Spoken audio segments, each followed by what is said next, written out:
Per promuovere le misure necessarie a rimuovere gli svantaggi derivanti dalla insularità, è istituito presso il MIT, il Ministero per il Turismo, un apposito fondo per garantire un completo ed efficace sistema di collegamenti aerei da e per la Sicilia, da e per la Sardegna, con una dotazione di 2 milioni di euro per il 2023 e 4 milioni per il 2024. Questo quanto previsto da un emendamento riformulato alla manovra approvato dalla Commissione Bilancio della Camera.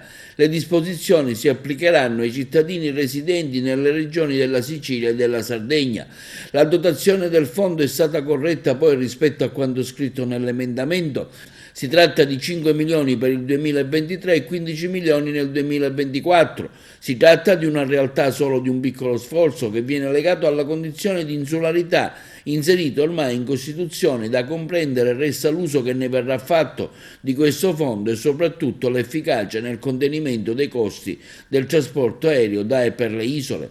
Appena ieri l'ultima notizia riguardante i prezzi inaccessibili imposti da chi vola e per la Sicilia, Ita, Airways, Ryanair continuano la loro indecente politica sui costi dei biglietti per la Sicilia e stamattina il costo del biglietto Roma-Palermo è ancora 494 euro. Lo aveva denunciato il commissario della DC regionale, ex presidente Totò Cuffaro. La governance di Ita, che è compagnia pubblica, è incredibilmente sorda ad ogni protesta delle istituzioni tutte e degli utenti siciliani, aveva aggiunto Cuffaro. Io credo che questa perseverante e maldestra beffa nei confronti dei siciliani debba essere fermata con autorevolezza qualora si servisse anche con l'autoritario intervento dei ministri competenti. Credo sia giusto che anche i siciliani non si trovano fuori per studio o per lavoro possano trascorrere almeno il Natale in famiglia.